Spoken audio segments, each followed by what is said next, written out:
Bismillahirrahmanirrahim. Assalamualaikum warahmatullahi wabarakatuh. Waalaikumsalam Waalaikumsalam warahmatullahi wabarakatuh. Innal hamdanillah nahmaduhu wa nasta'inuhu wa na'udzu billahi min shururi anfusina wa min sayyiati a'malina may yahdihillahu fala mudilla lahu wa may yudlil fala hadiyalah. Asyhadu an la ilaha illallah wahdahu la syarika lah wa asyhadu anna Muhammadan abduhu wa rasuluh. Amma ba'd. Allahumma shalli ala sayyidina Muhammad wa ala ali sayyidina Muhammad kama shallaita ala sayyidina Ibrahim wa ala ali sayyidina Ibrahim wa barik ala sayyidina Muhammad wa ala ali sayyidina Muhammad kama barakta ala sayyidina Ibrahim wa ala ali sayyidina Ibrahim fil alamin innaka Hamidum Majid. Subhanak la ilma lana illa ma 'allamtana innaka antal alimul hakim. Ya ayyuhalladzina amanu taqullaha haqqa tuqatih wa la tamutunna illa wa antum muslimun. Alhamdulillahirabbil alamin. Bapak Ibu, ustaz-ustazah, kawan-kawan dimanapun berada, alhamdulillah malam hari ini kembali kita dipertemukan oleh Allah Subhanahu wa taala dalam keadaan sehat walafiat, tidak kekurangan suatu apapun. Dan saya senantiasa berdoa kepada Allah Subhanahu wa taala agar kesehatan yang diberikan oleh Allah Subhanahu wa taala ini bisa kita pergunakan untuk dalam rangka mendekatkan diri kepada Allah Subhanahu wa taala dan beribadah yang terbaik untuk Allah Subhanahu wa taala. Dan juga semoga keluarga-keluarga kita senantiasa dijaga oleh Allah, diberikan kesehatan oleh Allah, dan juga diberikan kelancaran rezekinya, serta diberikan keistiqomahan dalam beribadah kepada Allah Subhanahu wa taala. Kawan-kawan, Bapak Ibu, ustaz-ustazah, mari senantiasa untuk menjaga diri kita, senantiasa berpikir positif, meskipun kondisi di bulan Februari, Maret, di cuaca juga tidak menentu, kemudian kondisi di luaran sana kembali menyebar virus. Mudah-mudahan kita semua senantiasa dijaga oleh Allah Subhanahu wa taala, dibimbing oleh Allah Subhanahu wa taala untuk bisa beribadah yang terbaik apapun keadaannya. Dan ini adalah bagian dari ujian Allah Subhanahu wa taala. Dan nanti ketika kita bisa lulus dari setiap ujian ini, maka kita akan mendapatkan kebaikan, kita akan mendapatkan kenikmatan, kita akan mendapatkan kebahagiaan dari Allah Subhanahu wa taala sesuai dengan tema kita pada malam hari ini. Baik, izin menyampaikan materi.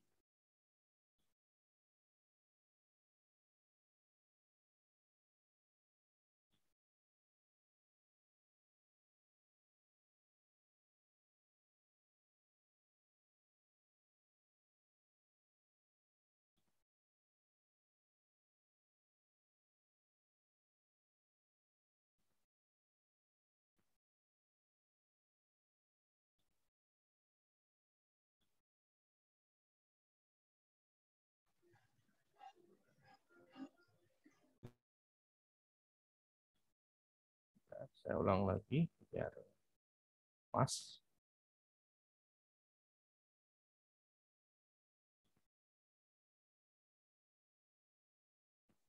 Baik, bismillahirrahmanirrahim, menyampaikan ikhlas dalam menjalani ujian untuk menggapai ridha Allah Subhanahu wa taala. Apapun keadaan kita, bagaimanapun kondisi kita, maka kita harus pahami bahwa kita ketika sudah menyatakan diri beriman kepada Allah Subhanahu wa taala, maka tidak akan dibiarkan oleh Allah begitu saja, ya. Maka akan ada ujian-ujian yang menyapa diri kita. Tatkala diri kita sudah meniatkan untuk hijrah, lebih mendekatkan diri kepada Allah, maka tentu jalan itu tidak semudah apa yang kita bayangkan. Maaf, boleh di mute dulu.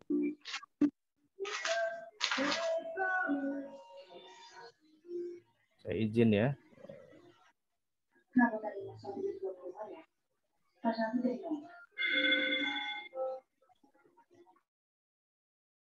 Baik, saya lanjutkan.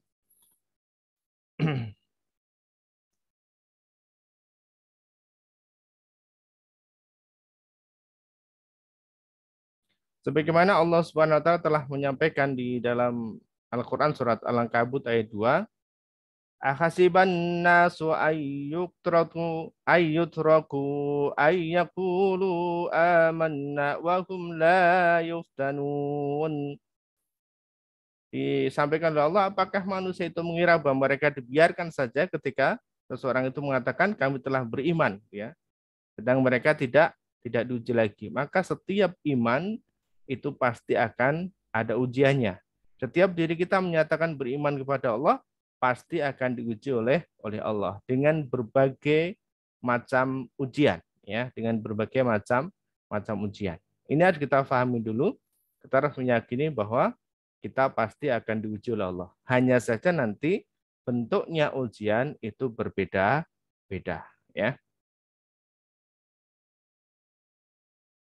Kemudian di ayat yang lain, di Al-Ankabut ayat yang ketiga, وَلَقَدْ فَتَنَّا الَّذِينَ مِنْ قَبْلِهِمْ فَلَيَعْلَمَنَّ اللَّهُ الَّذِينَ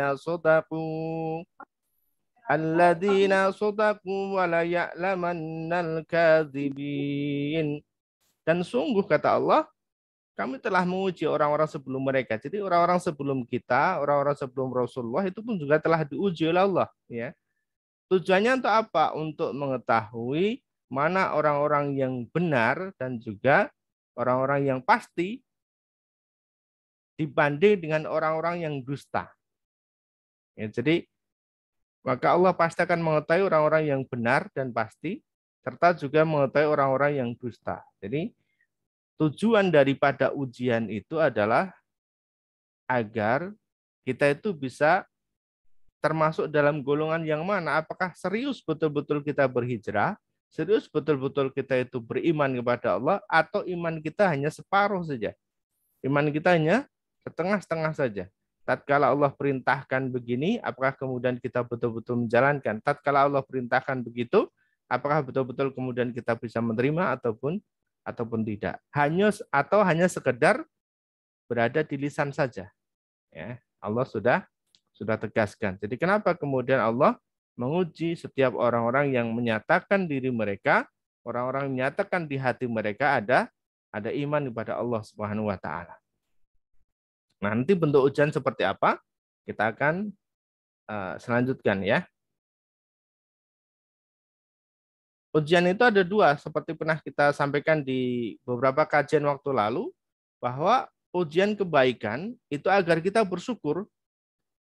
Dan ada juga ujian bentuknya keburukan, agar apa? Agar kita itu lebih bersabar. Jadi ujian ini bentuknya ada yang berupa kebaikan, misalnya diberikan banyak harta agar kita mau bersyukur, diberikan badan sehat, itu juga perlu kita bersyukur. Jadi badan sehat, memiliki harta banyak, itu juga ujian. Termasuk kemudian keburukan, badan kita sakit, tidak punya uang, ini juga termasuk bagian dari ujian. Apakah kemudian kita bisa bersabar ataupun tidak.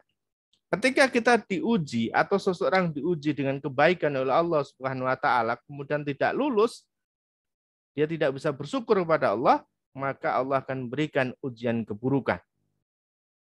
Ketika ujian keburukan pun sudah tidak lulus juga, mau diuji dengan cara bagaimana lagi, ya. Maka ujian kebaikan itu tujuannya agar kita lebih bersyukur kepada Allah, dan ujian keburukan itu agar kita lebih bersabar kepada ujian tersebut.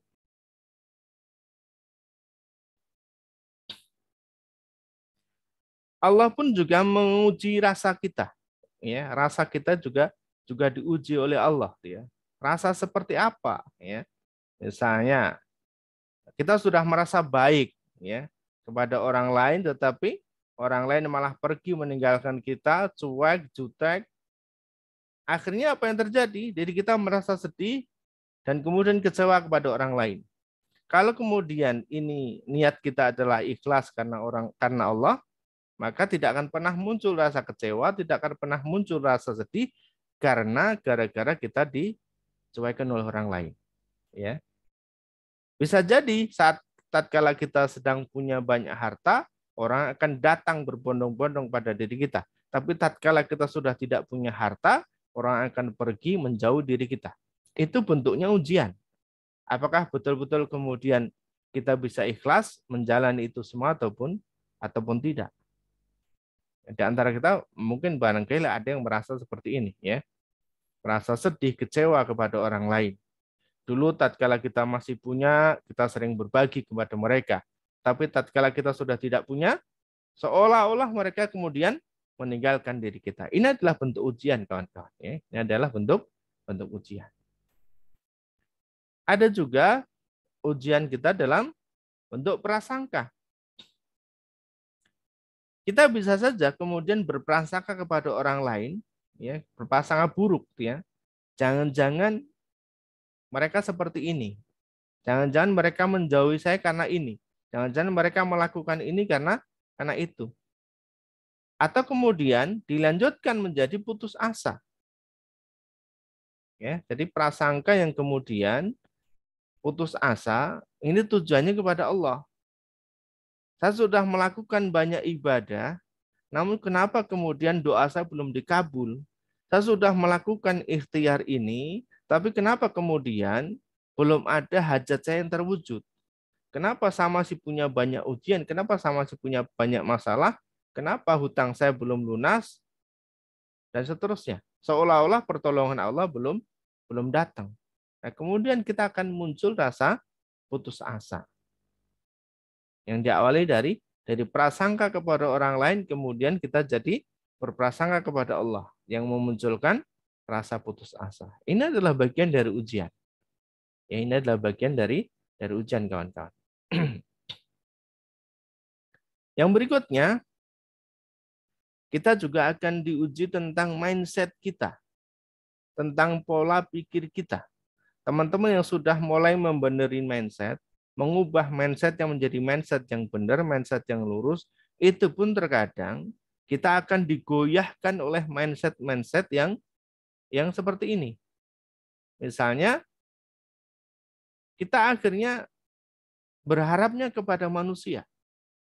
Tatkala sudah terpojok, ya, tatkala kita sudah terpojok, pasti kita minta tolongnya kepada manusia. Setelah kita minta kepada manusia, apa yang terjadi? Kemudian kita jadi berharapnya kepada manusia. Contoh, misalnya kita sudah di akhir bulan, ya. Akhir bulan sudah saatnya kita ada tagihan. Kemana kita mengadu, kemana kita meminta, kemana kita berharap? Kebanyakan di antara kita, kalau mindsetnya masih seperti ini, larinya adalah kepada manusia. Ya, dia akan cari pinjaman ke sana, cari pinjaman ke sini. Karena masih berharap bahwa solusi itu adalah pinjaman, solusi itu adalah uang. Sehingga inilah yang kemudian menunjukkan diri kita itu lemah di hadapan manusia. Padahal kalau kemudian kita memiliki mindset yang benar, mindset yang sudah lurus karena Allah, maka tentu kita tidak akan pernah meminta kepada manusia ataupun makhluk. Dan kita juga tidak akan pernah berharap pada manusia ataupun makhluk. Dan kita tidak akan pernah menunjukkan kelemahan kita di hadapan manusia. Karena tempat kita meminta, tempat kita berharap hanyalah kepada Allah Subhanahu wa taala. Nanti kemudian ketika Allah menunjukkan wasilahnya sebagai jalannya lewat orang lain, lewat teman-teman kita, lewat saudara-saudara kita, itu sudah hal lain lagi.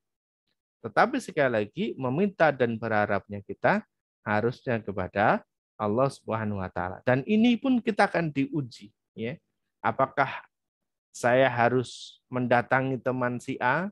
Apakah saya harus mendatangi teman si B? Teman itu, teman ini, dan sebagainya. Dalam rangka apa? Dalam rangka membantu dia. Ya, ini.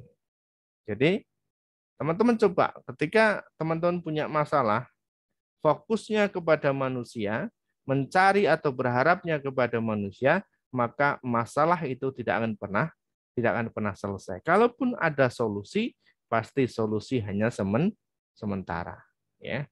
Seperti itu. Jadi mindset pun kita juga akan diuji oleh Allah Subhanahu wa taala.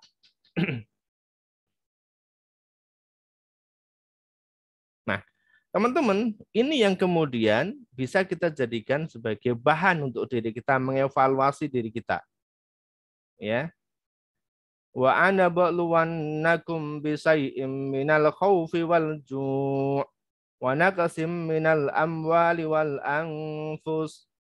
anfusi was samarat wa basyirus sabirin.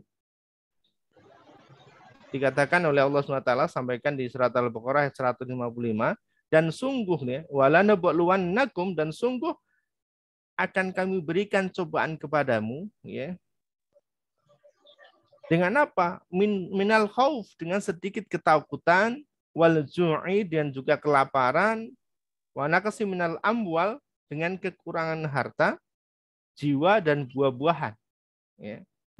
Wa basyiris sabirin, dan berikanlah kabar gembira buat orang-orang yang kemudian mau bersabar. Jadi teman-teman, tatkala kita itu diuji oleh Allah dengan tidak punya uang atau harta kita sedikit, kita tidak punya buah-buahan gitu ya, atau buah-buahan kita terbatas gitu ya. Jadi harta kita terbatas, kemudian kita juga kelaparan, tidak ada yang dimakan untuk hari ini, tidak ada yang dimakan untuk besok, kemudian muncul ketakutan sesuatu yang belum terjadi, bahwa besok saya akan bertemu dengan orang ini, bahwa besok saya akan ditagih, bahwa besok saya akan kena azab seperti ini, saya akan dibully, saya akan dimarahi orang dan sebagainya. Ketakutan-ketakutan yang muncul dalam diri kita. Dan itu memang sengaja, ya, sengaja diberikan oleh Allah SWT sebagai bentuk ujian. Ya tahu apa tadi? Sedikit ketakutan, kelaparan, kekurangan harta, jiwa, dan juga buah-buahan. Ya, buah-buahan berarti makanan, ya. Dan kemudian Allah berikan kabar gembira bagi orang-orang yang bersabar. Maka kuncinya sering saya sampaikan, sabar, ya. Tidak ada yang salah dengan ibadah kita, maka lakukan terus ibadahnya. Tidak ada yang salah dengan ibadah kita, maka lakukan ibadah terus untuk memperbaiki ibadah kita dan hubungan kita dengan Allah Subhanahu wa taala. Nah, kemudian dilanjutannya surat Al-Baqarah 156, alladzina idza asabathum musibah qalu inna lillahi wa inna ilaihi raji'un.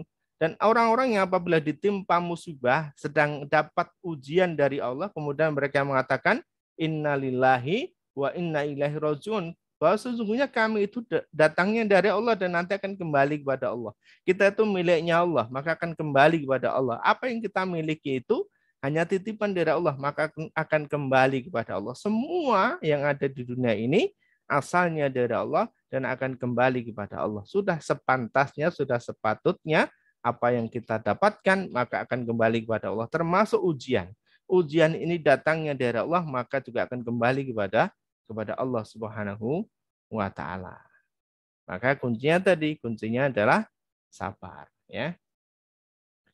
Baik, terakhir kita sampaikan dari Fudail bin Iyad rahimahullah berkata, siapa yang senang disebut-sebut ataupun dipuji dan disanjung, maka justru dia yang dilupakan. Sedangkan orang yang tidak suka disebut-sebut, maka dia justru akan dipuji. Ini adalah bagian dari ujian Allah Subhanahu wa taala. Tatkala seseorang menyampaikan kebaikan, menyampaikan ilmu kepada orang lain, kemudian keinginannya adalah ingin dipuji dan disanjung, maka justru ini akan dilupakan, tidak akan pernah dicatat, dan bahkan tidak akan ditulis pahala bagi dirinya. Ya, bahkan orang-orang yang ahli ilmu ataupun alim ini disebutkan Rasulullah, justru orang-orang seperti inilah yang nanti akan masuk neraka lebih awal. Kenapa? Ketika seseorang ahli ilmu, alim, kemudian menyampaikan ilmu tetapi menyampaikan ilmu karena bukan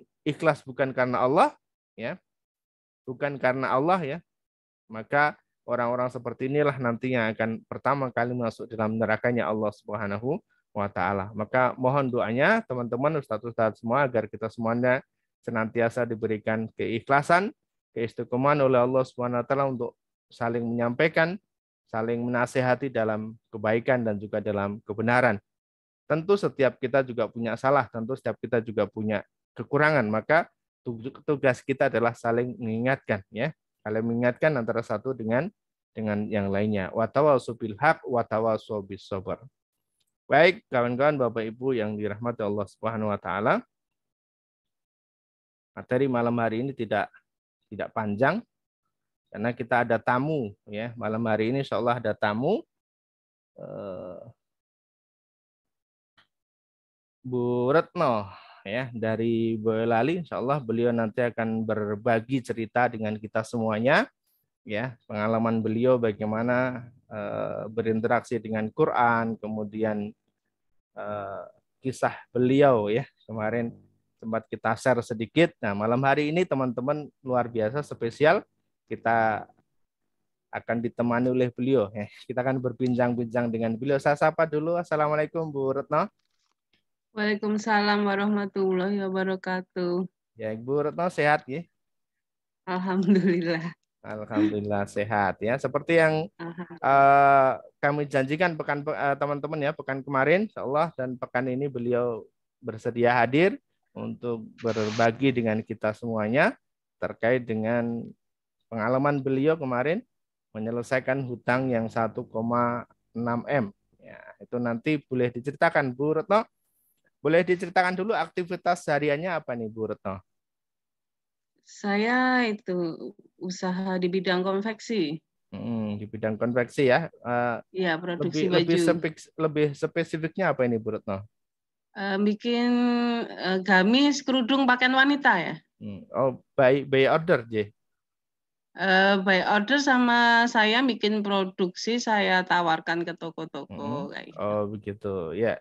Ya teman-teman nanti yang punya profesi sama di bidang konveksi boleh ya nanti berhubungan dengan beliau Bu Retno, baik kerjasama atau bagaimana lah nanti boleh, atau order sesuatu dengan beliau juga boleh. Insya Allah bisa Bu Retno ya nanti ya, misalnya mau order bisa. apa. Insya Allah ya. Ini termasuk produksi termurah nih. Masya Allah. Ya.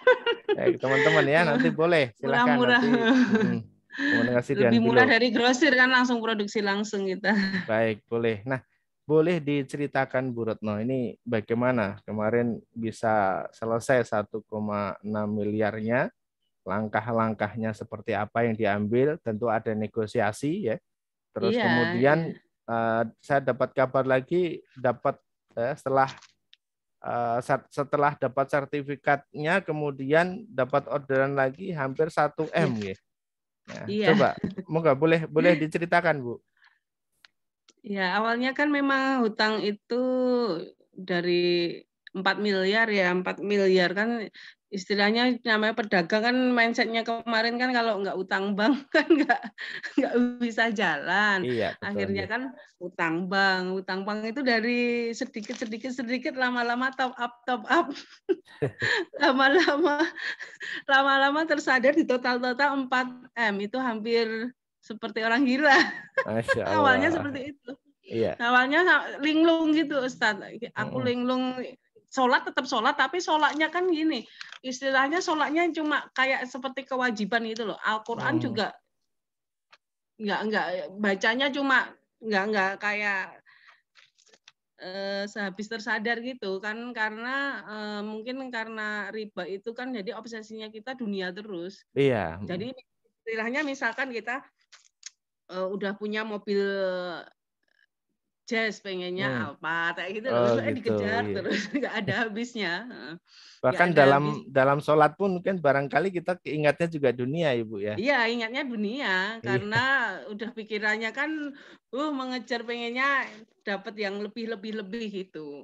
Sampai akhirnya ini ada bukunya asli, aku catat. Jadi sampai setelah stres berat itu tanggal 21 Desember 2019 itu ada istilahnya kayak bisikan itu loh, bisikan suruh buka Al-Quran. Itu ada bener ambil Al-Quran gitu. Itu aku masih teringat ambil Al-Quran saat itu.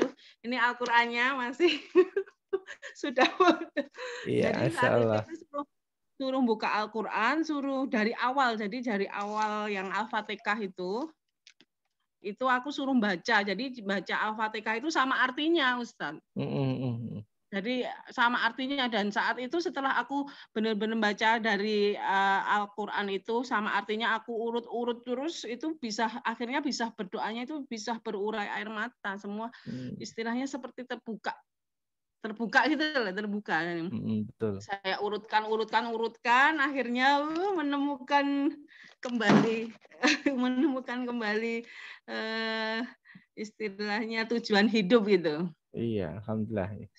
Ya, setelah menemukan, ibaratnya setelah benar-benar mempelajari Al-Qur'an kan, ini saya garisi arti-artinya, apa-apa aku benar-benar mempelajari, itu ada kekuatan tersendiri. Akhirnya aku bangkit semangat lagi gitu. Istilah walaupun saat itu datang debt collector apa-apa, aku bisa menghadapi gitu loh. Istilahnya nggak kayak dulu ketakutan apa-apa kan, karena aku benar-benar yakin, istilahnya benar-benar sudah ada kekuatan, benar-benar itu tuh kekuatannya beda sama yang pas dulu nggak pernah pegang Al-Qur'an ya. Itu kekuatannya beda banget. Nah, saat itu keajaiban mulai datang dari tiba-tiba ada orderan. Itu dari benar-benar orang nggak dikenal, orderan masuk pas waktu itu masker apa-apa itu, masker sampai 100.000 masker, itu benar-benar orang nggak dikenal. Terus kemudian baru yang kemarin itu istilahnya kan kita sudah benar-benar tobat riba ya Ustadz ya, benar-benar nggak bakalan. Terus kita mikirnya gini, loh ini ada orderan modal dari mana gitu ya Ustaz, modal dari mana lah itu. Aku gempur benar-benar harus sholat tahajud, sesuai yang manut Quran itu tuh aku WA-an sama bakul kain, belum pernah ketemu, cuma lewat WA. Iya. Dia percaya, satu hari setelah itu tuh dia ngirim benar-benar 1 kontainer kain. Masya Allah. Yang aku butuhkan itu aku syuting bener. Itu aku syuting bener-bener, itu belum nggak kenal sama sekali. Dia percaya meminjami kain itu. Betul. Gitu. Jadi belum bayar tapi sudah dikirim kainnya dulu. Iya, itu kan nggak riba kan. Iya, Soalnya kan betul. itu Boleh.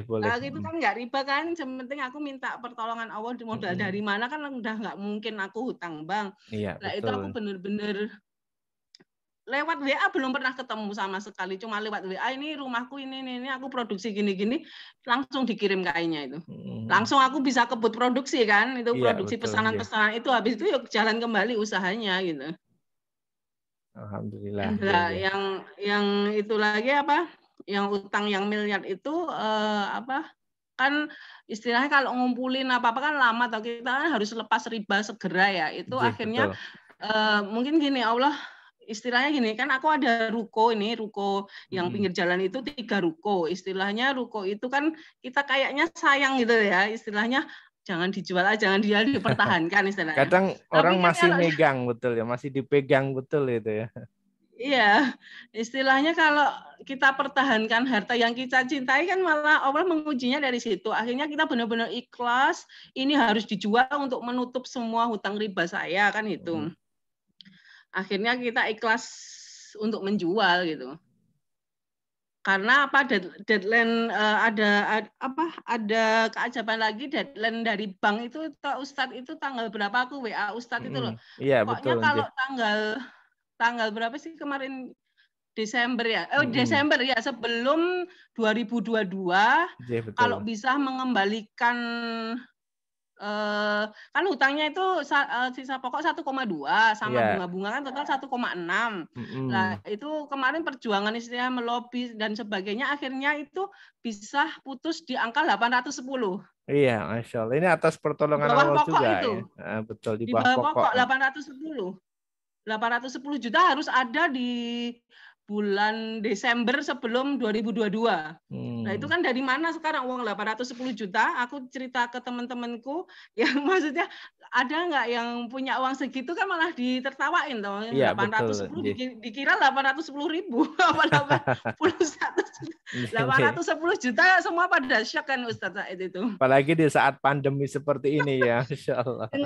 Dengar 810 juta malah mereka kan lucu ya, tertawa. Akhirnya saat itu aku benar-benar istilahnya gini, kita harus kompak sama suami juga kan, harus akur. Betul, harus pasang. Harus kompak. kalau nggak kompak mungkin rezeki tetap. Jadi dari aku suami kompak, anak-anak pun juga kompak. Anakku 5, yang 3 cowok itu alhamdulillah ke masjid semua sambil saya suruh mendoakan semua. Yang cewek di rumah pokoknya semua kompak berdoa mendoakan supaya papa mama segera terbebas dari riba, dan anak-anak pun aku tanamkan jangan sampai hutang, istilahnya gitu.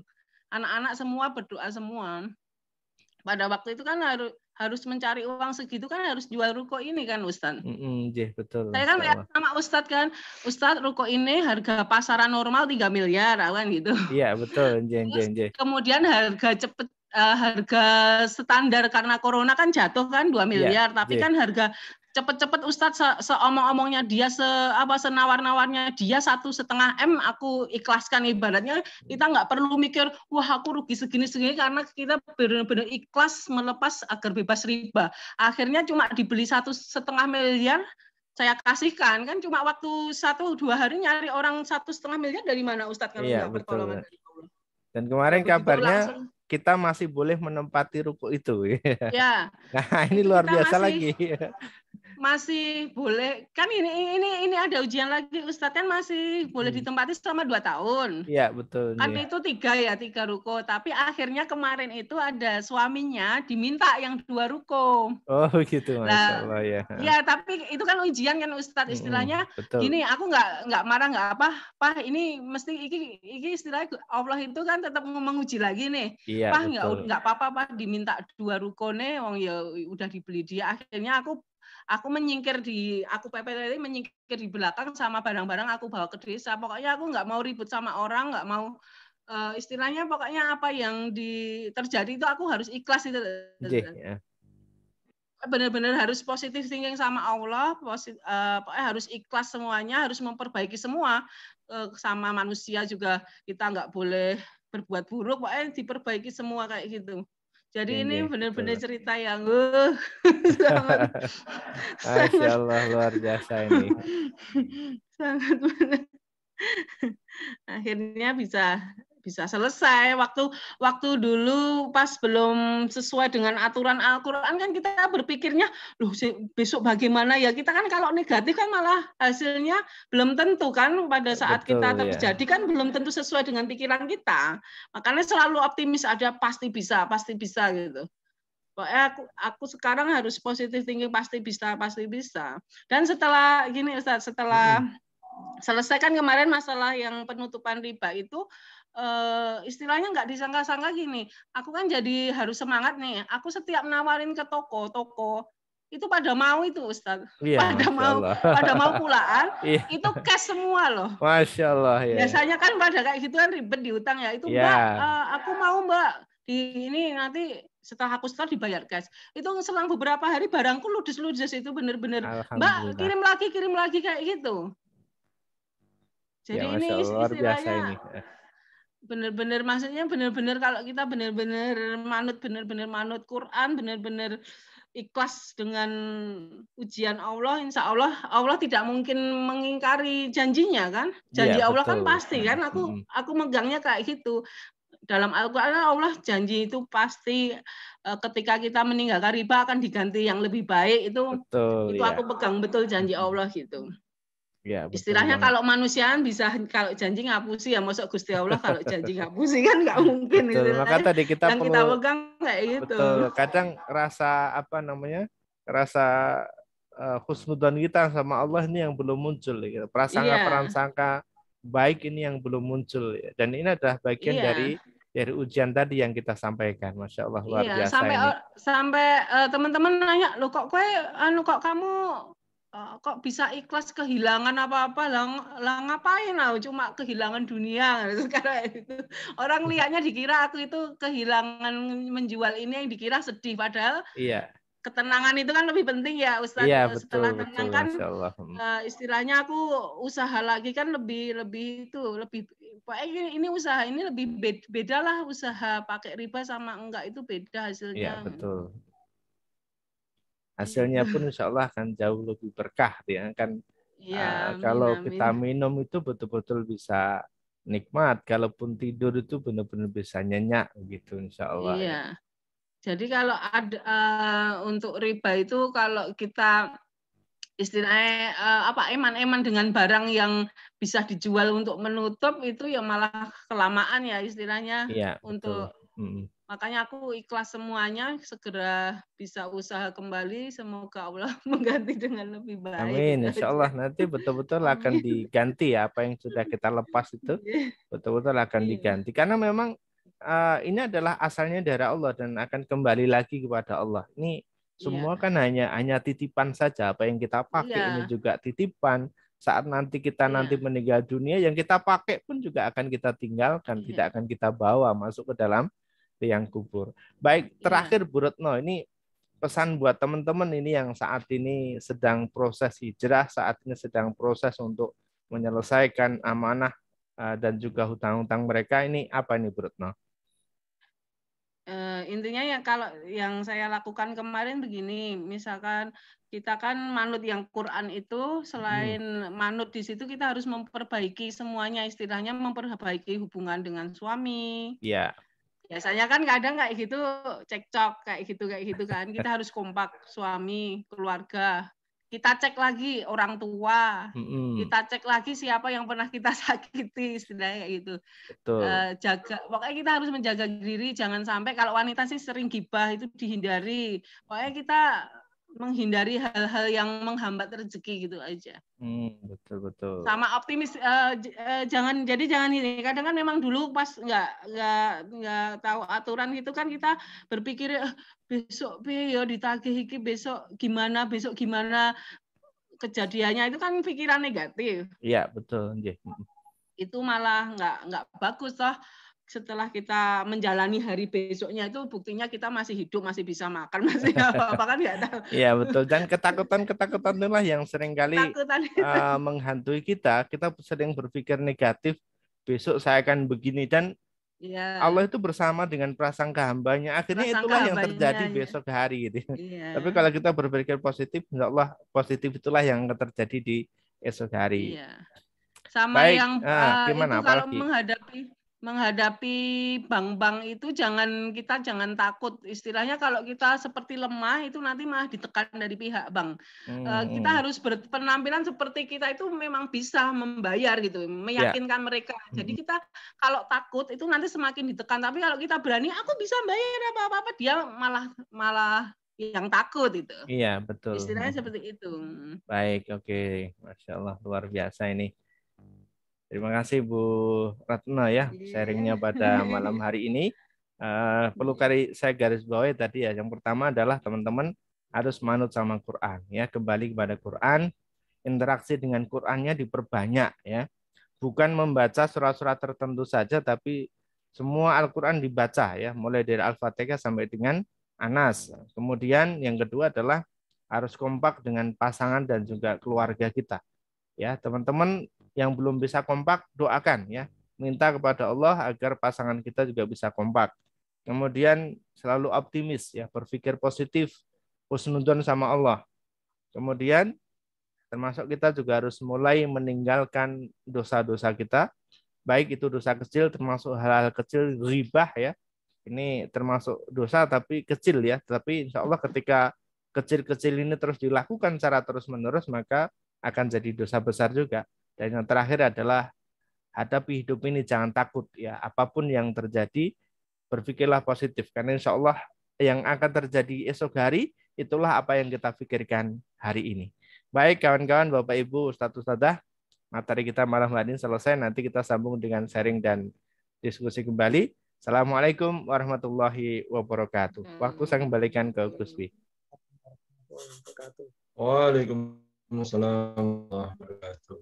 Insyaallah khairan kasir pada Ustadz Yulianto yang telah menyampaikan materi, dan juga terima kasih jazakallah kami kepada Bu Retno Hapsari yang telah menceritakan ya pengalaman spiritual dan pengalaman terkait dengan bagaimana menyelesaikan urusan-urusannya.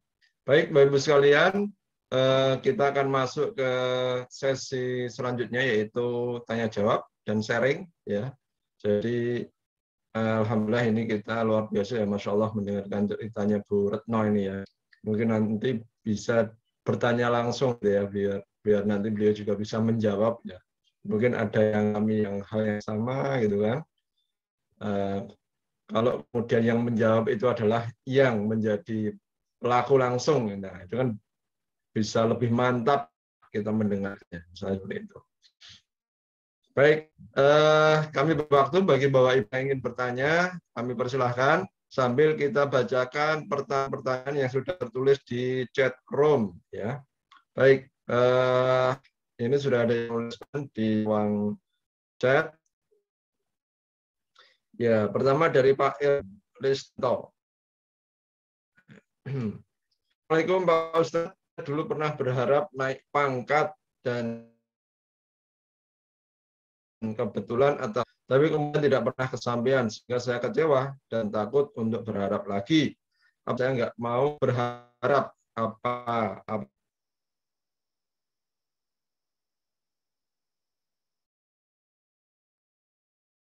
Saya utai.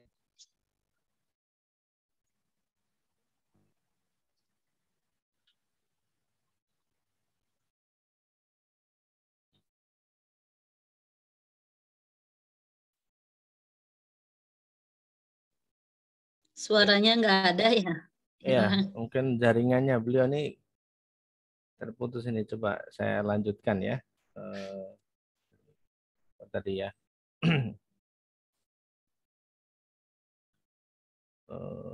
Baik, Maaf, Pak Udin terputus untuk link satunya. Ya, gimana kan? Ya, langsung tadi yang pertanyaan dari Pak Irwan tadi bisa langsung dijawab, silakan. Oke, ini sudah dibaca.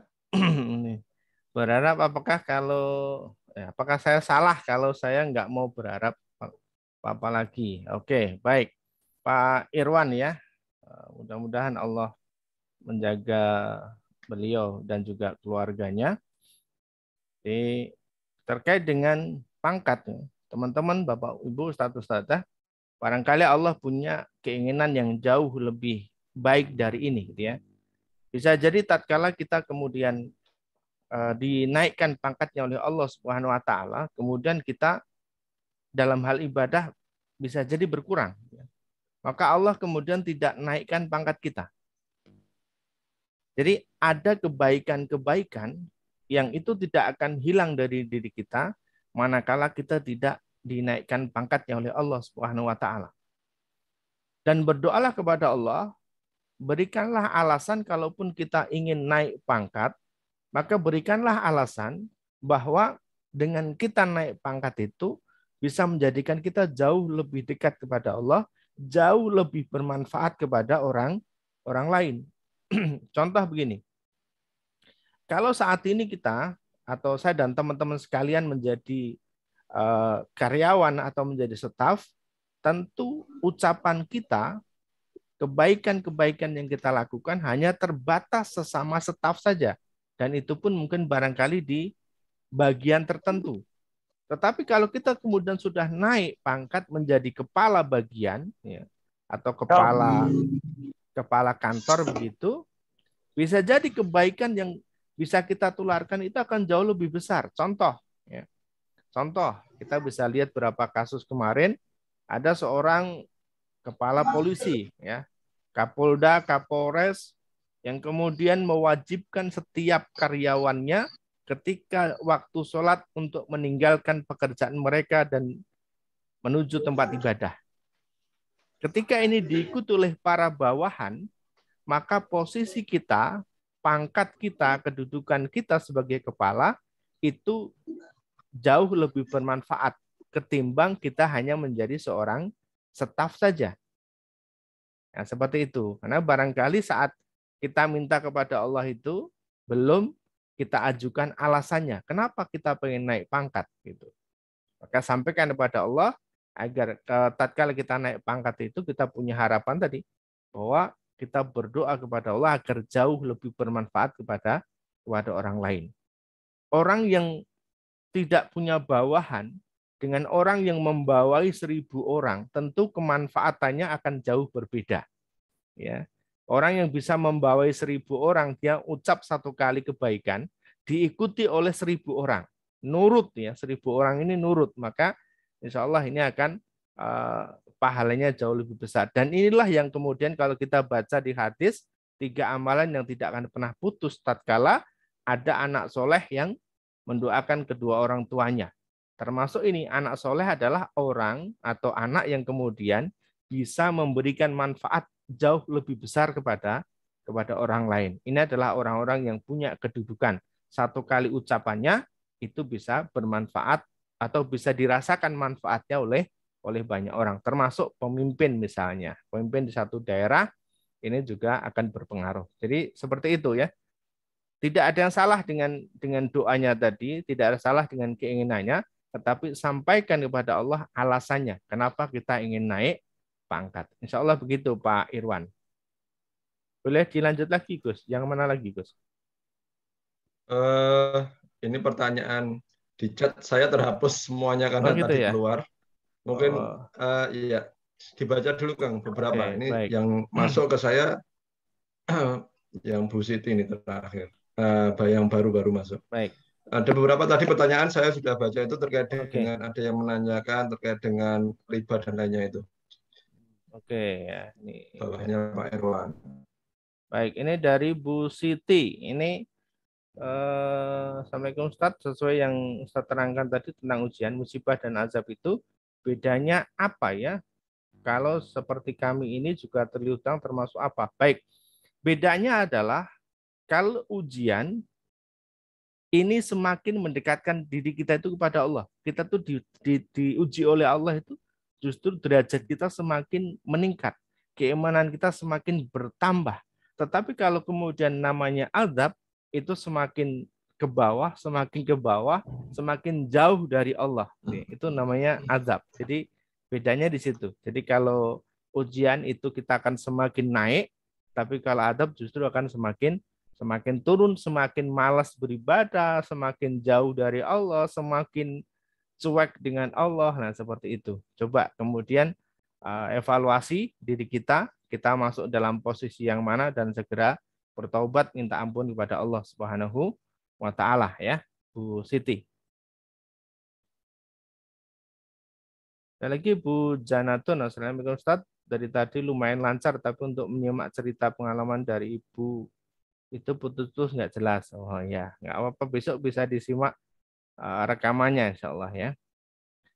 Jadi Bu Siti lagi mau tanya tentang ungkapan Bu Retno mengenai riba yang dipinjam di bank, apakah itu termasuk riba? Bukankah bank juga punya karyawan yang juga punya keluarga yang butuh biaya?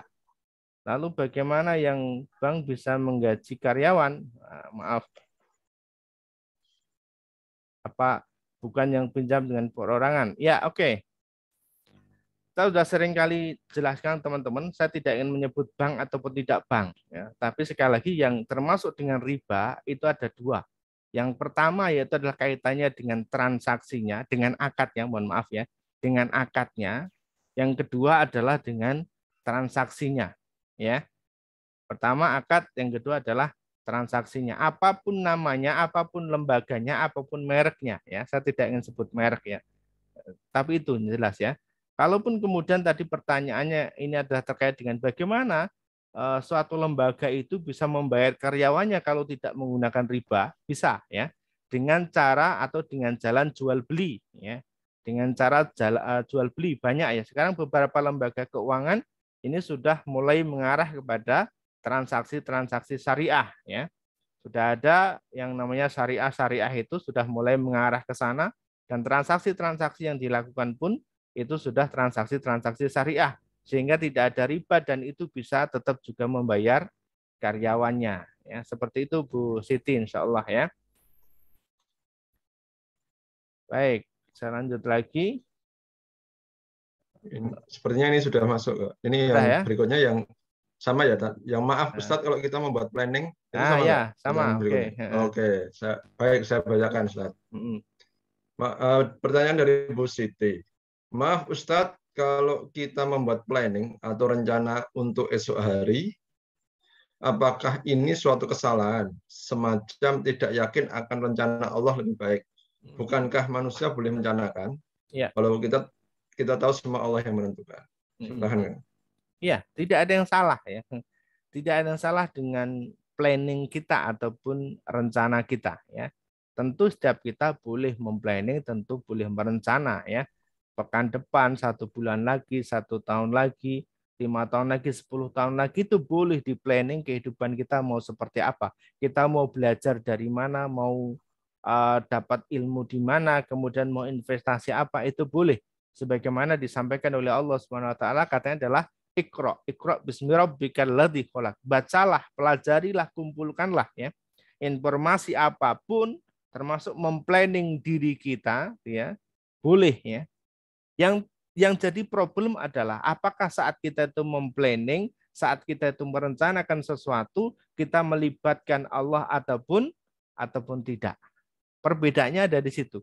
Selama kita memplanning, kita libatkan Allah. Selama kita merencanakan, kita libatkan Allah di situ, kita lapornya sama Allah, maka tidak akan ada yang salah. Agar apa? Agar planning kita itu dibimbing, agar planning kita itu dibantu oleh Allah Subhanahu wa taala. Kalaupun nanti yang kita sudah planningkan kemudian tidak sesuai dengan planning kita, tentu ada ada cara-cara lain dari Allah Subhanahu wa taala yang akan jauh lebih baik. Insyaallah seperti itu, Gus Wi. Mic-nya Gus Wi. Terima kasih Bu Kang Udin. Jadi semoga bisa dipahami oleh Bu Siti ya atas pertanyaannya. Baik, kita lanjut ke pertanyaan berikutnya dari Ibu Rini Zulia. Ya, pertanyaannya, dengan keberhasilan Bu Retno melunasi hutang-hutangnya dalam waktu singkat, pertanyaannya, amalan apakah yang dijalankan Ibu selain rajin tilawah Quran? Apakah juga banyak-banyak bersedekah, banyak zikir dan istighfar, atau adakah amalan khusus lainnya? Terima kasih. Ini pertanyaan buat Bu Retno. Ya. Gimana Bu Retno? Boleh mungkin. Apakah masih ada Bu Retno? Mungkin boleh menjawab ini. Silakan Bu, dijawab pertanyaannya Bu.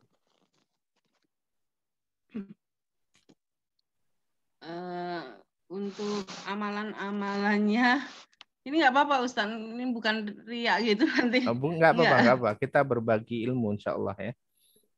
Gini, aku pernah dengar. Jadi ini aku melakukan karena pernah ada lihat di mana ya, YouTube apa mana gitu kan gini. Jadi ini kan semua orang kan istilahnya kita kan cari perhatian ke Allah ya. Misalkan gini, kalau seperti apa baca Quran, kalau one day one juice itu kan sudah banyak gitu kan Ustaz. Istilahnya kita bikin amalan yang berbeda dengan, kalau bisa kita kalau semakin pengen cepat itu kita bikin amalan yang diusahakan yang beda dengan umumnya gitu loh. Intinya gimana? Seperti itu, intinya seperti itu. Istilahnya ini dalam hati sendiri soalnya gini, oh dia one day one juice misalnya sehari 1 jus, kita harus lebih gitu aja, kita harus lebih, istilahnya caper sama Allahnya lebih gitu, misalnya gitu. Istilahnya kalau di WhatsApp itu kadang ada grup, misalnya tahajud bangun jam 3, mereka jam 3, kita harus berbeda gitu. Jadi kita benar-benar istilahnya capernya ke Allah itu, istilahnya kan Allah kan istilahnya mereka satu, kita harus lebih gitu, istilahnya.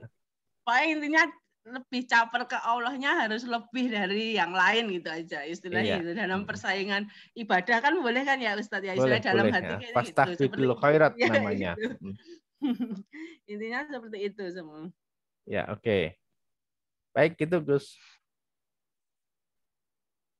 Mic-nya Gus. Ya, baik, terima kasih Bu Retno. Jadi bisa dipahami ya Bu Rini Yulia dan Bapak Ibu sekalian, kalau mendengarkan apa yang disampaikan Bu Retno, ya bisa jadi kalau umumnya itu yang terjadi adalah bisa jadi satu targetnya adalah yang itu. Berarti memang tiga yang lebihkan secara kuantitatifnya atau mungkin memilih zikir-zikir yang berbeda dengan, maksudnya berbeda itu lebih dilengkapi di community ya, misalnya itu kan, misalnya kalau istighfar itu kan ada Sayyidul Istighfar misalnya seperti itu ya. Jadi itu yang membuat beda ya, jadi dengan yang lainnya. Jadi menarik ini, mencari perhatian Allah. Jadi orang itu kalau cepat itu kan pasti punya acting atau gaya yang berbeda, sehingga kemudian itu mendapat perhatian yang lebih seperti itu. Nah, ini Ya, menarik betul. ini. Jadi clue-nya itu mencari perhatian pada orang yang lebih ya dibanding yang lainnya. Nah, ini jadi motivasi kita semuanya. Jadi silahkan.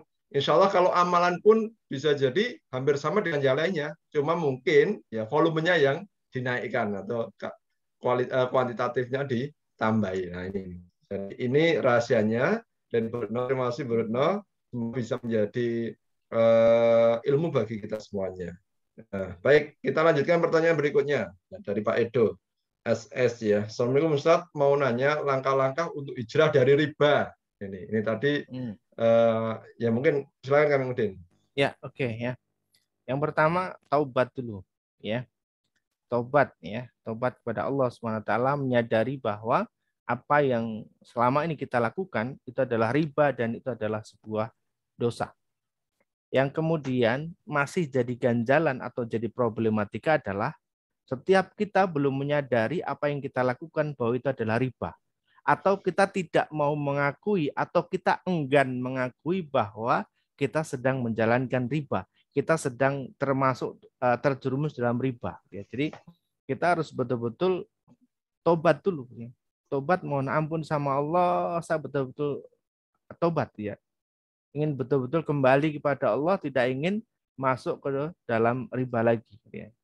Ini yang pertama. Kemudian yang kedua, tadi dalam tobat kita harus bersungguh-sungguh dan tidak ingin mengulanginya lagi. Ya. Bersungguh-sungguh kemudian tidak ingin mengulanginya lagi. Yang ketiga adalah kita cek berapa total hutang riba kita. Ya, kita data berapa amanah kita itu. Kemudian kita juga catat berapa aset yang sedang kita miliki. Riba itu solusinya cuma dua. Yang satu amputasi, atau yang kedua ini harus dimutilasi atau dibunuh ya. Dia harus di cut off dalam bahasa kita ya. Kalau kita belum bisa meng-cut off maka harus dimutilasi. Ya, mutilasi caranya gimana? Mutilasi ya kita selesaikan, kita tidak perlu kemudian membayar lagi, tidak perlu kita tidak perlu kita lanjutkan ribanya. Karena kata Allah, ketika engkau telah sadar bahwa itu adalah riba, maka tinggalkan dari sisa itu riba. Ya, maka harus betul-betul termasuk tadi yang dilakukan oleh Bu Retno, itu kan kalau di total 1,6. Tapi beliau maju kemudian negosiasi gitu ya. Ya, di cut off ya. Negosiasi, saya mau bayar tapi tidak mau semuanya gitu ya. Dihitung-hitung pokoknya 1,2, dinego lagi gitu ya. Ada negosiasi, kemudian ada pertolongan dari Allah Subhanahu wa taala, akhirnya hanya tinggal menjadi 810 juta. Ini termasuk dalam jadi proses. Kemudian aset ataupun harta yang kita miliki ini kemudian kita jual. Kita niatkan untuk menutup riba tadi ya. Jangan dipegang tapi harus kita lepaskan ya. Kita lepaskan, kita jual. Seberapapun hasilnya, ketika kita niatkan itu untuk menutup riba, insya Allah nanti Allah yang akan menolong dan akan mencukupkannya. Terkadang teman-teman, ini yang masih berat adalah mereka tidak mau menjual aset mereka. Ada teman kita yang konsultasi lama gitu ya, bahkan jauh lebih lama daripada Bu Retno, ya sampai sekarang belum kelar juga. Kenapa? Karena tidak mau menjual asetnya, masih dipegang terus gitu ya, nggak mau dilepaskan. Ya nggak kelar juga sampai sekarang gitu ya teman-teman ya. Kita sudah bantu caranya, tapi kalau kemudian teman-teman masih bersikukuh itu megang ya sudah silakan. Itu kita tidak ingin lebih ikut campur lebih jauh lagi ya, seperti itu teman-teman. Jadi kemudian kita betul-betul membayar dengan jumlah yang jauh lebih besar lagi. Kemudian berikutnya adalah dengan memperbaiki diri, Pak Edo ya. dengan memperbaiki diri, memantaskan diri kita di hadapan Allah Subhanahu wa taala. Mulai dari mana? Mulai dari ibadah kita, mulai dari sholat kita, mulai dari bacaan Quran kita. Kita harus lebih berbanyak interaksi kita dengan Allah Subhanahu wa taala. Kemudian yang terakhir, jaga hubungan baik dengan orang tua. Kalau kemudian kita ada problem, ada masalah dengan orang tua, segera minta maaf ya. Hubungan baik ini harus terus dijaga. Termasuk juga hubungan dengan teman-teman, dengan saudara kita. Jangan kemudian kita jauhi. Insya Allah demikian Pak Edo. Langkah-langkahnya insya Allah step by step-nya ketika dilakukan, maka akan Allah segera berikan solusinya. Demikian Gus Wi. Baik, terima kasih Kang Udin. Demikian Pak Edo ya. Semoga bisa memberi jawaban atas pertanyaan terkait dengan bagaimana hijrah dari riba. Ya, insya Allah silahkan dicoba, dipraktekkan, semoga nanti ada perubahan dalam hidup kita bagi yang saat ini masih berkecimpung dengan riba. Pertanyaan berikutnya dari Bu Reni Rahmawati. Assalamualaikum Pak Ustadz, bagaimana kalau bayar utang riba dengan riba lagi? Silahkan Kang. Ya, enggak boleh. Enggak boleh. Kalau teman-teman dengarkan video saya yang di YouTube ya, yang solusi lunas hutang, maka jangan pernah selesaikan hutang itu dengan hutang. Termasuk jangan pernah selesaikan riba itu dengan riba. Karena tidak akan pernah selesai. Justru nanti hutangnya itu akan semakin banyak. Seolah-olah ketemu solusi. Tapi enggak, itu bukan solusi. Ya, itu bukan solusi. Hutangnya nanti justru akan semakin banyak. Ribanya akan semakin banyak. Coba aja ya. Karena biasanya ya teman-teman yang saat ini itu pengen segera selesai hutang di satu tempat, kemudian nanti akan ada tawaran-tawaran dari tempat lain ya dengan cara yang jauh lebih mudah ya, untuk bisa menyelesaikan. Tapi itu masuk riba juga. Kalau teman-teman tidak kuat, nanti akan terjerumus dalam riba yang jauh lebih besar lagi dan semakin sulit untuk bisa meninggalkannya. Demikian Gus. Baik, terima kasih. Ini ada yang raise hand, Pak Apet Suhairi ya. Ada yang mau ditanyakan langsung Pak Apet? Silahkan, kami beri waktu. Oh iya, Ustaz. Silahkan. Ya, Assalamualaikum warahmatullahi wabarakatuh. Waalaikumsalam. Waalaikumsalam. Terima kasih tadi kepada Bu Retno yang begitu daging banget ya materinya. Ya khususnya untuk saya pribadi, Ustaz. Kalau untuk masalah hutang piutang dengan urusan yang sekian banyak, saya tidak berani dan belum tidak mau mengalami, tetapi saya banyak utang-utang riba dari yang kata baiknya itu bank keliling, padahal itu orang rentenir ya. Halo Ustadz, ada suara saya? Ya ada Pak. Betul ada. Ya. Rentenir modern iya. Itu Pak. Iya, dari seharian 5.000 sampai sekian lah banyak. Tetapi ya meskipun sedikit banyak dilakukan terus-menerus. Yang lubang ini melongo, datang deadline waktu, kita ambil lagi ke lubang yang lain. Betul. Itu dulu yang saya alami. Akhirnya, kalau lubang tutup lubang, akhirnya lubang yang banyak, Pak. Sehingga saya terjerumus, terjebur, terkusruk ke dalam lubang yang kenistaan. Nah, ini sekarang dalam rangka memperbaiki diri, Ustadz. Iya. Tadi ada materi yang disampaikan Bu Retno itu kita harus sinkron dengan pasangan, gitu kan, termasuk dengan keluarga. Dalam langkah memperbaiki diri sendiri pun saya masih bertahap. Nah, bagaimana untuk sampai ke melibatkan pasangan kita supaya sejalan di dalam pemahaman ini. Karena bagaimanapun terkadang ya kalau katanya memaafkan itu gampang, tapi hati melupakan itu gak bisa. Nah seperti itu Ustaz. Ya. Untuk saya untuk saya, untuk memperbaiki diri dan hubungan dengan orang tua, itu pun hubungan dengan orang tua terganggu dikarenakan internal rumah tangga saya ternodai. Khususnya yang saya mengakui dunia akhirat, saya pasrahkan kepada Allah. Apapun kejadian, hukuman, dan hisaban dari Allah, saya terima, saya ikhlas. Tetapi kalau pasangan kita yang masih belum bisa, bagaimana langkah saya, Ustaz? Supaya saya bisa sampai akhir hayat saya tidak beban dalam hidup ini. Terima kasih. Assalamualaikum warahmatullahi wabarakatuh. Waalaikumsalam warahmatullahi wabarakatuh. Ya, menarik sekali ya. Tadi disampaikan sampai ke pinjaman yang mingguan sebenarnya. Tadi yang keliling itu mingguan. Saya pun pernah mengalami, insya Allah ya.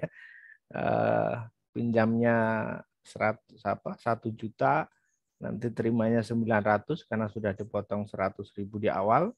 Kemudian membayarnya tiap pekan sekali, kali 12 ya. Jadi total yang kita bayarkan adalah 1,3 juta. Kita terimanya hanya 900 dan itu pun dalam waktu kurang lebih 2 bulan ya.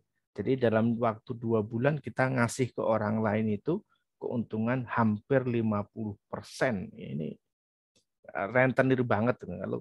Kalau tidak mau disebut rentenir ya jangan lakukan seperti itu. Saya berani mengatakan mereka rentenir ya. Karena betul-betul seperti itu teman-teman ya. Jangan masuk ke perangkap mereka insya Allah ya. Ini saya pernah mengalami sendiri seperti itu. Seperti disampaikan oleh Pak Apit Soehari tadi. Baik, kembali kepada pertanyaan Pak Apit tadi ya terkait bagaimana kemudian kita bisa sinkronkan dengan keluarga kita, dengan pasangan kita, ya seperti itu. Yang pertama yang harus kita lakukan adalah memperbaiki diri Pak Apit, memperbaiki diri kita di hadapan Allah Subhanahu Wa Taala, ibadah yang benar, ya, ibadah yang benar, ikhtiar yang benar. Insya Allah Allah nanti menilai setiap proses yang kita lakukan. Ya. Allah menilai setiap proses yang kita lakukan, bahwa kita betul-betul benar-benar ingin memperbaiki diri. Kemudian yang kedua, jangan pernah tinggalkan doa. Doakan orang-orang yang pernah kita sayangi, doakan orang-orang pasangan kita, keluarga kita. Jangan pernah tinggalkan doa itu. Karena doa kita insya Allah akan didengar oleh Allah Subhanahu Wa Taala dan suatu saat nanti doa kita itu akan diijabah oleh Allah, akan dikabulkan oleh Allah. Entah nanti caranya bagaimana, Allah yang punya kuasa. Karena yang bisa memberikan petunjuk, yang bisa memberikan hidayah, itu hanya Allah. Tugas kita hanya meminta saja, Pak Apit. Tugas kita meminta, ya Allah berikan hidayah buat keluarga kami, buat anak-anak kami, buat pasangan kami. Tugas kita hanya seperti itu. Tugasnya kita tidak lebih dari itu. Karena nanti yang bisa memberikan hidayah itu hanya Allah Subhanahu Wa Taala. Ya, seperti itu. Kemudian yang ketiga adalah kita perlu mengingatkan dengan cara yang baik. Kalau kita sudah memperbaiki diri, kita ingatkan dengan cara yang baik. Insya Allah ketika kita sudah dianggap baik oleh mereka, di mata mereka kita sudah baik, maka apa yang kita ingatkan, apa yang kita sampaikan itu akan diterima oleh mereka dan mereka insya Allah akan mendengarkan apa yang kita sampaikan, Pak Apit. Tentu semua itu nanti adalah atas kehendak dari Allah Subhanahu Wa Taala. Jadi prosesnya kita baik dulu, ya, kita baik dulu di hadapan Allah, kemudian kita diterima oleh Allah, Allah ridho dengan ibadah kita, Allah ridho dengan apa yang kita lakukan, kita doa agar orang-orang yang kita kasihi itu diberikan hidayah oleh Allah. Kemudian hidayah itu akan masuk lewat ingatan kita, lewat cara kita mengingatkan kepada mereka, tentu dengan cara-cara yang baik. Insya Allah nanti akan dibantu oleh Allah untuk Pak Apit itu ketika menyampaikan sesuatu, itu bisa mereka nurut insya Allah. Dan kemudian ketika toh di ending, di akhir kemudian sampai kita kembali kepada Allah, kemudian mereka belum bisa berubah, memang itulah keinginan Allah seperti itu Pak Apit. Tetapi Allah sudah menilai bagaimana Pak Apit berdoa, bagaimana Pak Apit memperbaiki diri, bagaimana Pak Apit mengajak ataupun menyampaikan dengan cara-cara yang baik. Insya Allah di akhirat tidak akan dihisab oleh Allah Subhanahu Wa Taala terkait dengan tugas dan tanggung jawab dari Pak Apit. Insya Allah demikian Pak Apit. Demikian Gus Wi. Kan ada yang mau sampaikan lagi Pak Apit? Ya Ustadz, terima kasih Ustadz. Ya berarti saya apapun kondisinya, berarti saya yang harus memperbaiki diri, personal branding diri saya sendiri. Betul, betul itu Pak Apit. Apapun di lingkungan sekitar saya, baik dalam keluarga maupun masyarakat, berarti saya fokus aja perbaikan diri pribadi saya ya Ustaz. Ya betul ya. Oke, terima kasih Pak Ustadz. Ya, amin. Siap. Assalamualaikum. Waalaikumsalam warahmatullahi wabarakatuh. Waalaikumsalam warahmatullahi wabarakatuh. Baik, terima kasih Pak Abed. Kita doakan semoga dimudahkan dalam melakukan perbaikan dalam diri Pak Abed, dan nanti juga harapan kami semuanya berharap mendoakan semoga nanti dengan keluarga Pak Abed juga segera diberi kemudahan untuk lebih baik lagi seperti itu. Baik, kita lanjut ke pertanyaan berikutnya dari Bu Mira Rahayu. Ya, baik, kita selesaikan sampai 3 pertanyaan lagi ini, karena waktu sudah jam 21.30. Baik, dari Bu Mira Rahayu, Ustadz, kehidupan saya lagi di bawah. Rumah tangga cekcok terus, ekonomi hanya bisa makan. Karir tidak berkembang, saya sudah berusaha mendekat ke Allah, semua ritual ibadah saya lakukan, tapi udah 3 tahun ini belum ada perubahan. Apa saya harus pindah rumah? Silakan Kang. Ya, tidak harus kemudian pindah rumah ya Bu ya. Jadi lanjutkan saja ibadahnya, kemudian coba evaluasi terlebih dahulu. Kalau di buku Manut Quran Bisa Kaya, sebagai dasar ataupun sebagai pondasi sebuah amalan, yaitu adalah kita harus memperbaiki niat dan juga memperbaiki mindset terlebih dahulu. Karena itu 2 hal ini yang betul-betul menjadi pondasi. Ketika sudah diperbaiki niatnya dan juga mindsetnya, maka nanti apapun amal ibadah yang dilakukan, apapun ikhtiar yang dilakukan, insya Allah akan berdampak. Namun ketika 2 hal ini belum dilakukan atau belum dimiliki, maka dampaknya tidak akan begitu besar. Nah, coba kemudian niatkan diri ini untuk menjadi wasilah kebaikan untuk orang lain. Kalaupun kemudian ibu, maka jadikan diri ibu itu menjadi wasilah kebaikan dalam keluarga. Tugasnya seorang istri adalah membina keluarga, membina anak-anak, mendidik anak-anak, mengkasih sayang anak-anak ya. Anak-anaknya dikasih sayangi, dididik, dibina. Jadikan kemudian diri ini menjadi wasilah kebaikan. Berarti apa? Berarti harus belajar. Ya, bagaimana cara mendidik anak yang baik, harus belajar. Bagaimana agar anak itu punya kemampuan yang lebih, bagaimana anak itu punya keterampilan. Bagaimana kemudian mengkondisikan sebuah rumah, itu suasananya menjadi suasana yang nyaman, menjadi suasana yang tentram dan damai. Maka harus belajar. Ya. Niatkan diri menjadi wasilah kebaikan untuk tetangga kita. Ya, jadi lingkungan kita ini harus baik. Dengan adanya kita, dengan hadirnya kita di masyarakat, maka harus menjadi wasilah kebaikan atau munculnya kebaikan. Ya. Kemudian niatkan diri kita itu untuk menjadi wasilah kebaikan bagi umat yang jauh lebih besar lagi.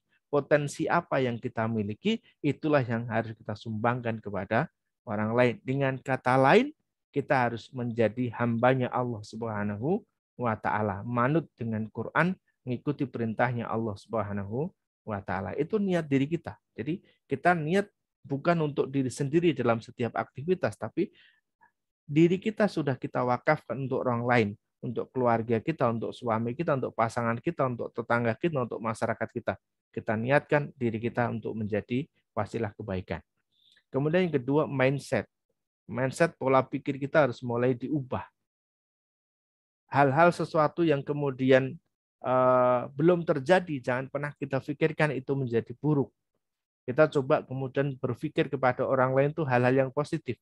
Kan ada ya teman-teman ketika orang itu melihat orang lain, ada yang juga langsung berprasangka, oh jangan-jangan dia nanti begini, jangan-jangan dia nanti jahat sama saya. Ini mulai muncul dari mindset, dari pola pikir kita. Kalau kita kemudian sudah positive thinking, pola pikir kita sudah bagus, maka ketemu dengan siapapun, kita pun juga akan berpikir positif. Dan ke depan kita akan ditemukan juga dengan orang-orang yang positif. Kalau pola pikir kita itu negatif, maka ke depan kita akan ditemukan dengan orang-orang yang negatif. Ya. Di video saya yang berikutnya, ya teman-teman belum saya share ya, di video saya berikutnya adalah tentang bagaimana kita itu bisa berpikir positif. Karena kalau setiap hari yang kita pikirkan adalah tentang hutang, maka kita juga akan dipertemukan dengan orang-orang yang punya hutang. Tapi kalau kita berpikir tentang solusi, maka kita akan dipertemukan dengan orang-orang yang punya solusi. Seperti itu. Insya Allah ya, mudah-mudahan nanti dua hal ini diperbaiki dulu Bu. Kalau sudah diperbaiki, insya Allah nanti amal ibadah yang lain akan bisa mengikuti dan bisa berdampak bagi kehidupan keluarga. Ya, mudah-mudahan saya berdoa kepada Allah SWT senantiasa dibimbing dan juga dikuatkan dalam kehidupan sehari-hari, baik dalam beribadah kepada Allah, dalam berkeluarga, dan juga dalam bermasyarakat. Insya Allah demikian Gus. Amin. Terima kasih. Baik, kita lanjut pertanyaan berikutnya dari Bu Siti. Pertanyaan adalah, maaf untuk Beretno, bagaimana cara untuk dapat potongan di bank hutang pokok dari 1,6 M bisa tinggal 810 juta. Terima kasih. Mungkin bisa dibantu Kang untuk jawabnya. Ya. Jadi negosiasi aja ya. Negosiasi, datang ketemu dengan manajernya ya. Datang ketemu dengan manajer atau ketemu dengan pimpinan atau ketemu dengan pucuknya ya, yang punya wewenang, yang punya kuasa. Biasanya kalau kita hanya ketemu dengan salesnya atau ketemu dengan debt collector yang datang ke rumah, itu pasti tidak akan diizinkan. Tapi kalau pokoknya saya ingin ketemu dengan pimpinan, insya Allah nanti akan diproses. Ini cukup menarik juga di Cirebon, dia sudah bertahun-tahun mengajukan pengen bayar pokoknya saja, itu tidak di ACC ya. Tapi kemudian kemarin sudah ketika sudah mengamalkan ilmu manut Quran, kita tanpa disengaja kemudian pihak bank yang menghubungi ya, yang menghubungi boleh bayar pokoknya saja. Yang cukup menarik lagi adalah boleh bayar pokoknya dan boleh dicicil selama 3 tahun ya. Jadi sudah tidak pakai riba lagi, hanya bayar pokoknya dan itu pun dicicil selama 3 tahun ya. Yang terpenting berani harus ketemu dengan pimpinan Gus Wi. Ya. Oke, jadi tetap harus diikhtiarkan apapun caranya dan dihadapi ya tantangan tersebut. Baik, lanjut dari terakhir, ini pertanyaan terakhir dari ya, Pak S. Nugroho. Assalamualaikum Ustaz, saya punya hutang riba. Cuma saya punya aset rumah saja, sedangkan rumah tersebut sertifikat buat jaminan bank. Sebaiknya saya selesaikan riba lewat jalan yang lain atau bagaimana Ustaz? Sebaiknya, silakan. Oke, kalau mau cepat ya, kalau mau cepat ya segera di cut off ya, diamputasi, selesaikan ya. Rumah itu kemudian dijual, diselesaikan amanah ribanya, dan kemudian sisa dari penjualan rumah itu bisa digunakan untuk membeli rumah yang jauh lebih minimalis lagi, atau kalau memang belum bisa ngontrak dulu, sisanya masih bisa digunakan untuk usaha. Insya Allah ketika usaha dimulai dari uang yang adem, dimulai dari uang yang halal, bukan pinjaman dan bukan riba, dalam menjalankan usaha itu tenang banget. Beda kalau coba ya teman-teman boleh evaluasi. Ketika dimulai kita punya usaha apapun, dimulai dari pinjaman, apalagi itu pinjaman riba, itu pasti setiap hari cuma kepikiran, sehingga tidak fokus dalam pengembangan usaha, tapi hanya fokus dalam utang dan amanahnya tersebut. Insya Allah demikian, Gus. Ya, baik Bapak Ibu sekalian, demikian tadi sharing dan tanya jawab yang sudah disampaikan dalam forum kita. Insya Allah cukup ya Kang Udin ya, untuk penyampaian. Ya, baik, kita cukupkan. Jadi sekali lagi fokus bagaimana kita melakukan perubahan, gitu ya, sebagaimana yang sudah disampaikan dalam beberapa kajian yang disampaikan oleh Kang Udin. Jadi kita semuanya ikhtiar berusaha untuk memperbaiki amalan-amalan kita, memperbaiki kedekatan kita dengan Allah, itu kunci-kuncinya. Maksud bagaimana menyempurnakan ikhtiar kita dengan Al-Quran. Nah, ini. Jadi ini solusi-solusi yang tadi ya, kata kuncinya adalah fokus pada solusi. Nah, ini yang disampaikan oleh kawan kepada kita semuanya. Jadi cari solusi yang terbaik, dan itu semuanya melibatkan Allah SWT dan mengikuti petunjuk yang ada dalam Al-Quran. Ya, insya Allah nanti bersama kita semuanya dalam komunitas Manut Quran ini, kita akan belajar bersama bagaimana menyelesaikan permasalahan kehidupan kita dengan solusi-solusi terbaik, tentu dengan bimbingan Allah SWT. Ya, nanti baik, boleh, Bapak Ibu sekalian. Boleh diinformasikan, Gus, ya. Tadi alhamdulillah ya. Dana islah sampai dengan hari ini kita sudah dapat 2,5 juta, Gus, insya Allah. Sampai dengan akhir bulan nanti kita akan total, dan kemudian teman-teman yang masih punya amanah kita akan bantu selesaikan, insya Allah, ya. Baik ya. Oke, baik Bapak Ibu sekalian, bagi yang mungkin belum mendapatkan informasi ya. Jadi kemarin pekan kemarin ya kita meluncurkan. Baru 3 hari, Gus. 3 hari 4 hari ya. Ya, dalam pekan ini ya, malam ya. Selasa Senin. gitu ya, Senin ya. Malam Senin kita launching. Ahad ya. Iya. Ahad itu ya, Ahad malam Senin ya.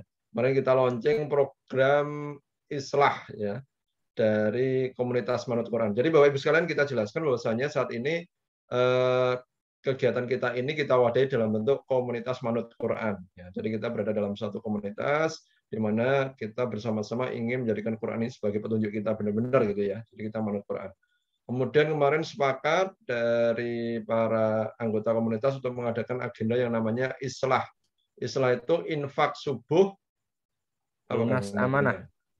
Lunas amanah ya, infak subuh lunas amanah. Jadi bersama-sama kita mengikhlaskan ya rezeki kita untuk kemudian kita kumpulkan bersama, kita niatkan dalam rangka membantu ya saudara-saudara kita yang dalam hal ini sedang mendapatkan ujian ya, mendapatkan amanah yang harus segera diselesaikan kan gitu, seperti itu. Dan alhamdulillah sudah terkumpul ya. Dan ini semuanya adalah atas kesepakatan bersama, dan tentunya nanti ketentuan dan lainnya kita atur agar sedemikian rupa bisa bermanfaat bagi Yanti yang mendapatkan bantuan untuk penyelesaian itu. Nah, ini untuk lebih jelasnya nanti bisa didiskusikan di grup ya, bagi yang sudah masuk grup, baik di grup Telegram ataupun grup di WA yang sudah ada di Bapak Ibu semuanya. Jadi sudah terkumpul 2,5 juta ya Kang ya, di rekening kita di pusat.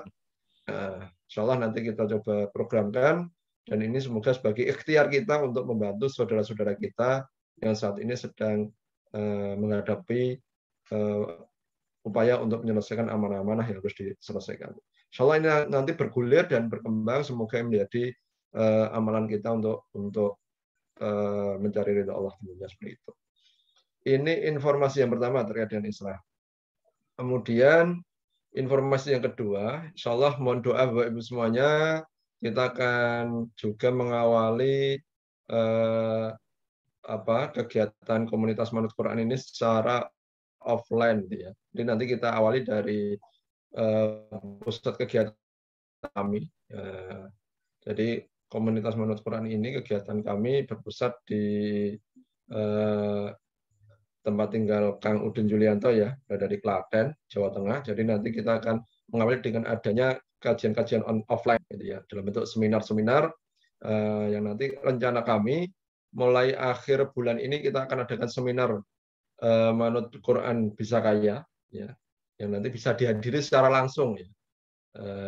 Dan ini nanti gratis, cuma memang nanti kita akan awali dari Klaten dulu di tempat tinggal Kang Udin ini, dan nanti kita akan ya bergerak pelan-pelan, semoga nanti bisa sampai juga ke tempat ikhtiar kita mulai dulu. Harapan kami dari agenda ini nanti bisa semakin banyak yang memahami dan tersosialisasikannya gerakan kita, yaitu gerakan Manut Quran ini. Nah, ini ya, jadi mohon doanya Bapak Ibu semuanya, termasuk bagi yang tempat tinggal jauh dari Klaten ya, Jogja, Solo, Boyolali, mungkin Magelang ataupun Salatiga ataupun Semarang, ya, ketika memungkinkan untuk hadir di acara tersebut, silahkan nanti bisa dihadiri. Rencana tanggal 26 Februari ini di hari Sabtu, ya, waktunya dari jam 9 sampai zuhur, insya Allah seperti itu. Demikian ya informasi yang kami berikan. Semoga bermanfaat. Bapak Ibu sekalian, mari kita akhiri pertemuan kita ini dengan membaca doa penutup majelis bersama-sama. Subhanakallahumma wa bihamdika asyhadu alla ilaha illa anta astaghfiruka wa atubu ilaik. Terima kasih atas perhatian Bapak Ibu semuanya. Mohon maaf jika ada kekurangan dalam mengadakan acara ini, dan kita akan bertemu lagi dalam kajian online pekan berikutnya. Demikian dari saya cukupkan. Assalamualaikum warahmatullahi wabarakatuh. Waalaikumsalam warahmatullahi wabarakatuh.